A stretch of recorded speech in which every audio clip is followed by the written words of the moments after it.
Hello, welcome to Trans Classes. My name is Malika, and in this video we are going to discuss about the topic biodiversity of living world class 11th. So starting with biodiversity, पहले तो हमें इस term का मतलब पता होना चाहिए. Biodiversity का मतलब हुआ बायो, पहले बायो का मतलब पता होना चाहिए. बायो का मतलब हुआ लिविंग और डाइवर्सिटी का मतलब हुआ variation. Like we use to say कि इंडिया, अभी भी हम बोलते ही हैं कि India is a diverse country, मतलब अलग अलग टाइप के रिलीजन के लोग हैं, अलग अलग कल्चर के लोग प्रेजेंट हैं, तो वही मतलब हुआ डाइवर्स. तो वेरिएशन, अलग अलग टाइप के क्या, अलग अलग टाइप के plants and animals.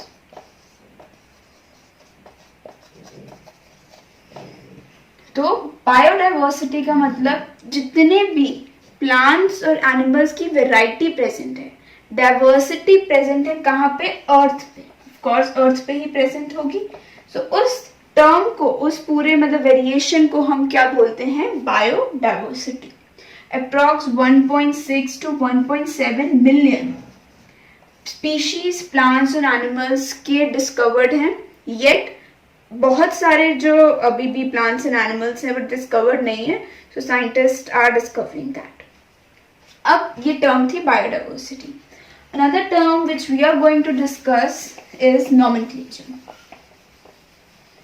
Nomenclature, it is a very important term. इसका मतलब अच्छे से पता होना चाहिए. नॉमेनक्लेचर का क्या मतलब होगा? नॉमेनक्लेचर का सिंपल मतलब है N stands for nomenclature and N stands for naming. मतलब अब कितने टाइप के ऑर्गेनिजम्स प्रेजेंट हैं? May be a plant, may be a animal, बहुत टाइप के एनिमल स्पीशीज प्रेजेंट हैं. अब सबके अलग अलग नेम होते हैं. हर एक रिलीजन में, हर एक जगह पर सब प्लांट्स के, सब एनिमल्स के अलग नाम होते हैं. फॉर एग्जाम्पल हम हिंदी में या इंग्लिश में डॉग बोलते हैं और संस्कृत में उसका नाम अलग होगा. किसी और जगह पर हम जाएंगे, डॉग को डिफरेंट लैंग्वेज में बोलेंगे. Similarly it goes for plants.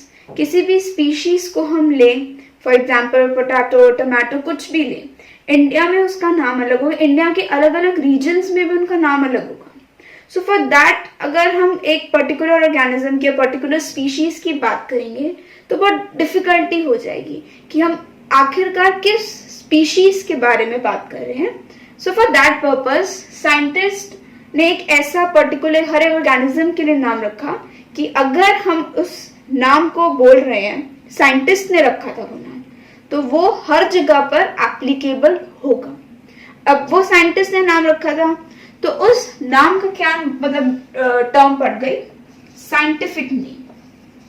मतलब ये साइंटिस्ट ने नाम रखा था, एक ऑर्गेनिज्म का साइंटिस्ट ने नाम रखा था ताकि ये क्या हो जाए? Universally accepted.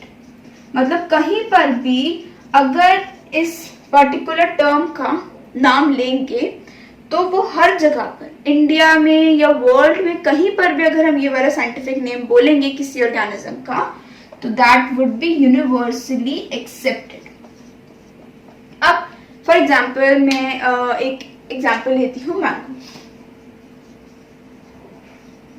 मैंगो हम यहाँ बोलते हैं, मे बी किसी और पार्ट ऑफ कंट्री में कुछ और बोलेंगे. तो मैंगो का एक साइंटिफिक नेम है, जो साइंटिस्ट ने मैंगो का नाम रखा है, दैट इज मैग्नीफेरा इंडिका. ये साइंटिस्ट ने नाम रखा था मैंगो का.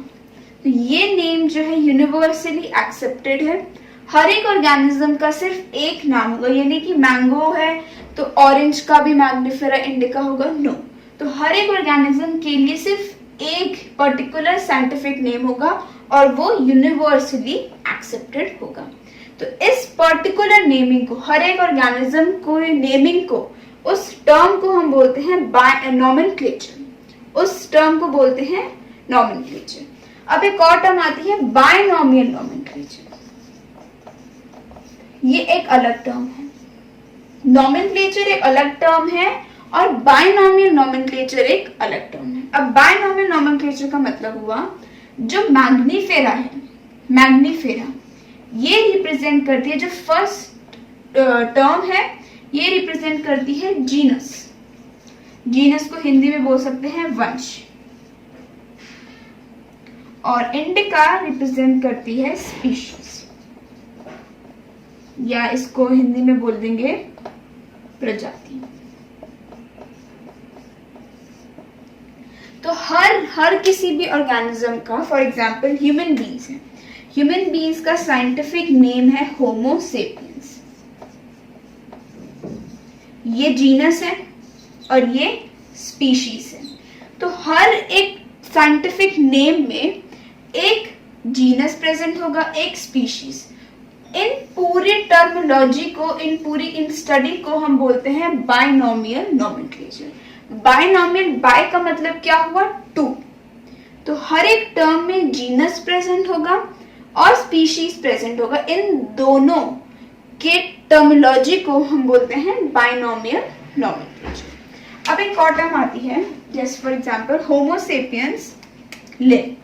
अगर ऐसे कभी किसी बुक्स में आपने देखा, होमो सेपियंस लिन का मतलब हुआ ये जो लास्ट टर्म होगी, इसका मतलब हुआ कि ये किस साइंटिस्ट ने इस ऑर्गेनिज्म का नाम रखा है। तो ये लिनियस, एक पर्टिकुलर साइंटिस्ट ने इस ऑर्गेनिज्म का नाम रखा है, तो ये लिनियस, तो ये लिन शॉर्ट फॉर्म होती है। अब इनमें जो मेथड है कि ये लिखा कैसे जाता है साइंटिफिक नेम, वो डिस्कस करते हैं कि क्या तरीका है लिखने का।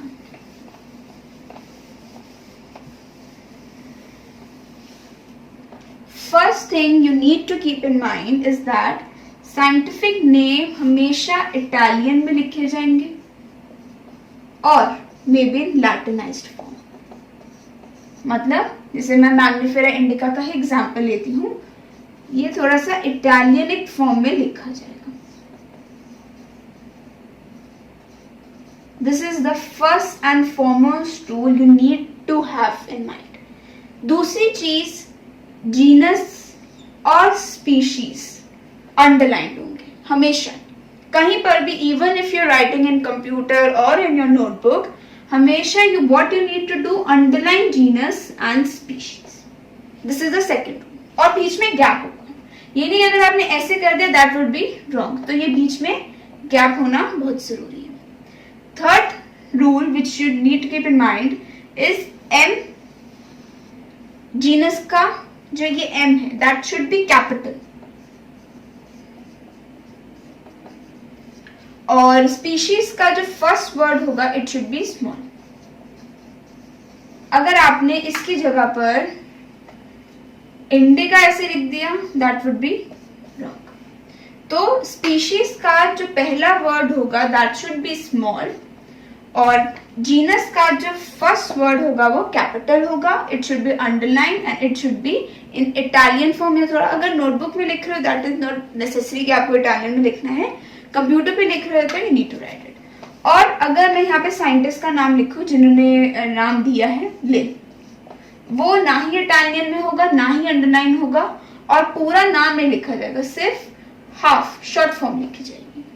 So these are some rules which you need to keep in mind while writing the scientific name or nomenclature of any organism. दूसरी चीज आती है ICBN, अगर आपने बुक्स में देखा, and ICZN। ICBN का मतलब क्या हुआ? फुल फॉर्म है international code for botanical nomenclature, B is for botanical and Z is for zoological. International code for botanical nomenclature and international code for zoological nomenclature. ICBN में plants की naming करी गई, scientist ने plants की naming करी, और ICZN में scientist ने animals की नेमिंग करी। Okay, so ICBN and ICZN ये नॉमेनक्लेचर की टर्म्स हैं जो आपको ध्यान में रखने कि क्या मतलब है इन सब चीजों का। ओके, अब नेक्स्ट चीज आती है, नॉमेनक्लेचर से पहले एक चीज आती है आइडेंटिफिकेशन और क्लासिफिकेशन। तो आइडेंटिफिकेशन का नाम से ही पता चल रहा है क्या मतलब होगा।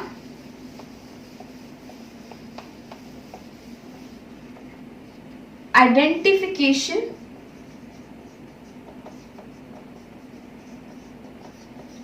Nomenclature then classification.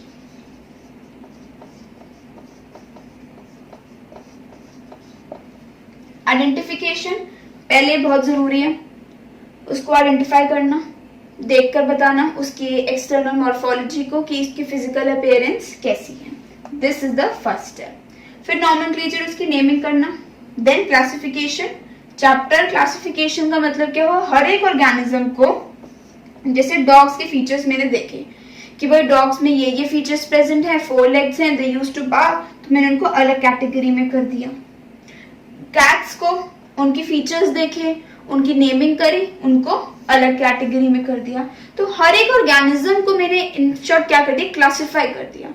For example अलमीरा में आपके जो क्लोथ्स होंगे वो एक सिस्टमैटिक वे में प्रेजेंट होंगे, या हम शॉपकीपर के पास जाते हैं, हम उनको कुछ भी बोलते हैं कि हमें एक पेन चाहिए, पेंसिल चाहिए, तो एक पर्टिकुलर जगह से वो निकालते हैं। So what they are doing, they are classifying everything ना, कि उन्होंने पेन एक जगह से निकाला, पेंसिल एक जगह से, या कोई और सामान उन्होंने दूसरी जगह से निकाला। तो हर एक चीज उनकी एक सिस्टमैटिक ऑर्डर में प्लेस्ड है। वैसे ही साइंटिस्ट ने भी यही करा था, क्लासिफिकेशन। हर एक ऑर्गेनिज्म को, हर एक स्पीशीज को उन्होंने एक पर्टिकुलर टेबल में प्लेस किया था ताकि उनकी स्टडी बेसिकली इजी हो जाए। अगर मैं डॉग्स की बात करूँ तो सारे डॉग्स की एक ही टाइप के फीचर्स होंगे, कि अलग अलग ब्रीड्स के अलग फीचर्स होंगे, लेकिन डॉग और कैट्स के जो फीचर्स होंगे एक ऑर्गेनिज्म के दूसरे ऑर्गेनिज्म से फीचर्स जो होंगे डिफरेंट होंगे, राइट। ऑफ कोर्स तभी क्लासिफिकेशन की जरूरत पड़ी। नेक्स्ट एक टर्म आती है टैक्सा और टैक्सोनॉमी, ये दो टर्म्स हैं। फिर आता है सिस्टमैटिक्स।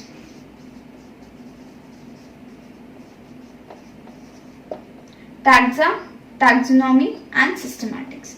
टैक्सा का मतलब हुआ एक रैंक या एक कैटेगरी।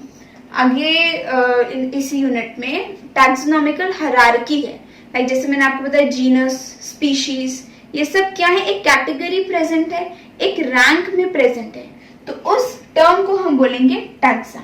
ये आगे थोड़े यूनिट्स में आपको क्लियर होगा कि टैक्सा का मतलब क्या है। टैक्सा की स्टडी को हम बोलते हैं टैक्सोनॉमी।